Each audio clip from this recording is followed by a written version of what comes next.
enfin le retour de cette Ligue des Champions. Et bon, écoutez, moi quand je dis retour de Ligue des Champions, je dis pas, voilà, chaque année on a la Ligue des Champions, il n'y a pas de problème. Moi, je vous parle en tant que supporter d'Arsenal. Je crois que ça fait depuis 2016 qu'on n'a pas joué cette Ligue des Champions. Puis la dernière fois qu'on l'a joué, on s'est fait tabasser par le Bayern. Vous voyez le même avec Carlo à la fenêtre. Il est tout seul, triste dans sa chambre, pendant que les autres ils sont en train de s'amuser. Ben, c'était moi chaque année. Donc je le dis avec un grand sourire. Enfin, le retour de la Ligue des Champions. Hier, on a eu le droit au tirage des groupes. Donc écoutez, on va en parler dans cette vidéo. N'oubliez pas le petit like, le petit commentaire pour la force. Et ben, c'est parti. Bon, on va commencer par le plus évident, par le gros favori de cette compétition.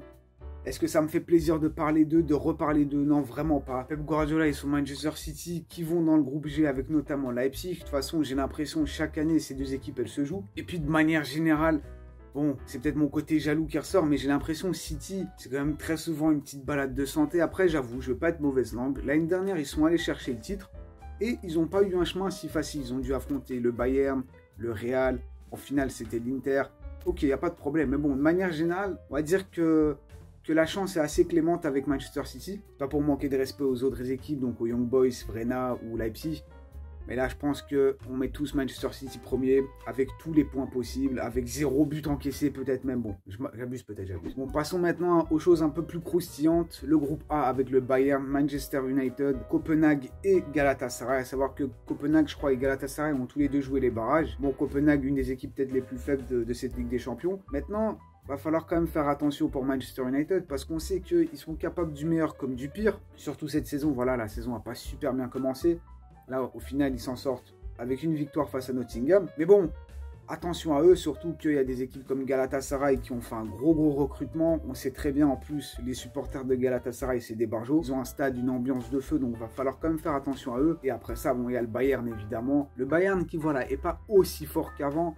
Et voilà, ils ont enfin leur numéro 9. Ils ont aussi plutôt bien commencé le championnat, même s'il y a eu cette finale qui a été perdue. Donc voilà, évidemment, on a tous envie de dire Bayern premier. Je pense que United est capable d'aller chercher la première place, minimum deuxième place. Je pense que sinon, s'il ne sort pas de ce groupe, c'est une faute professionnelle. On est tous d'accord pour le dire. Après, pour parler de Manchester un peu, bon, Rashford, il commence pas très bien. Là, tu perds Varane, tu perds Luke Shaw. Bon, évidemment, au bout d'un mois, ils vont revenir. Peut-être que Rashford, il va se relancer aussi un peu plus. Mais une saison un peu compliquée. Là, au niveau des transferts aussi, je sais pas trop ce qu'ils font. Ils sont un peu paniqués. Ils vont chercher un peu Reguilon à la dernière occasion. Là, je sais pas ce qu'ils attendent. Moi, j'ai fait la vidéo sur Amrabat il y a 3 mois limite et il n'y a toujours pas le transfert qui a été officialisé. La logique voudrait Bayern premier, Manchester United deuxième, Galatasaray troisième et Copenhague en dernier.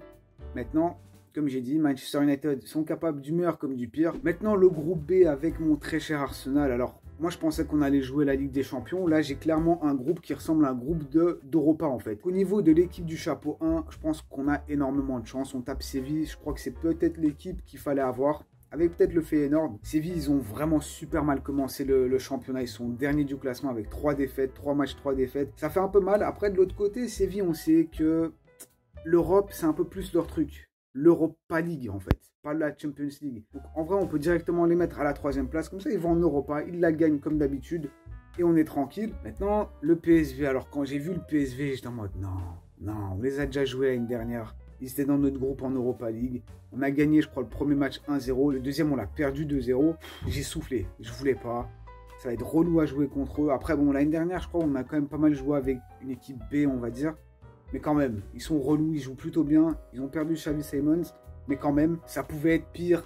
Mais ça pouvait être clairement meilleur. Et puis Lens, honnêtement, Lens, je sais que ça va pas être facile. Parce que c'est une équipe, je pense qu'ils peuvent faire mal. Mais quand même, ça me fait plaisir de les jouer. Voilà, c'est une bonne petite équipe. Ça donne le sourire. Ils ont des bons supporters. Le stade est vraiment chouette. Donc franchement, j'ai hâte de voir ces matchs-là. Je pense que ça va être pas mal divertissant. Maintenant, les chances d'Arsenal, moi, première place ou rien. Franchement, si Arsenal même fait deuxième, ok, il passe au second tour.